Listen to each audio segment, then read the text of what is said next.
ल पहिला तिम्रो काफल दिएर सानो बाटो हेर्ने हो के अन्त दिदी काटा हेर्ने हो त्यो अर्को ल देख देख ल कति छ देख देखाएर नि खाइदिन्छ भनेर यिनले देखाएन नै यिनले चाहिँ खाइदिन्छ भनेर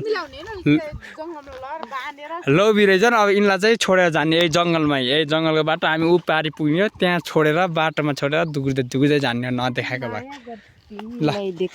यो चाहिँ ल अहिले चाहिँ छोडेर जान्छ भनेको चाहिँ देखाएँ है ओहो नि कति धेरै बनाएको काफल त ओहो नि खै खै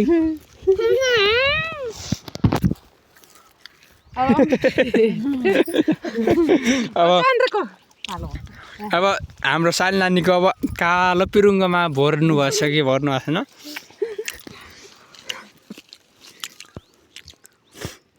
यस्तो टोकेको नि राख्नु भएको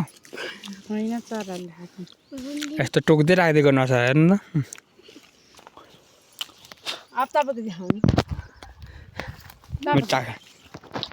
ल मेरो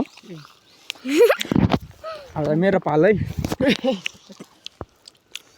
मेरो त पुरै पाकेका छ न आराम त खाने होइन के ल अब तिमी देख अब माइलीको है सालीको दिदी माइलीको है पालो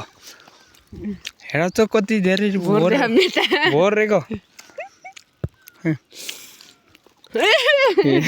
खान जा कति लोभी मान्छ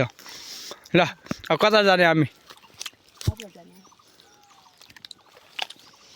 ल किडन्याप गर्ने हो नगराए हामी तिनवटा मिलेर अमृतको काफल भरि खाइदिनुलाई तलतिर बाटोमा जङ्गलमा गएर यहाँ यत्ने चिनी खाइदिए पार यिनको यत्ने चिनी खाइदिए पार पारिहाल्छ थाहा सुनेर मेरो छोरालाई के गरिदिएको भन्नुहुन्छ अहिले जङ्गलमा नदेखिने ठाउँमा गएर खाइदिने ल खाइदिने नगराइदिन्छ है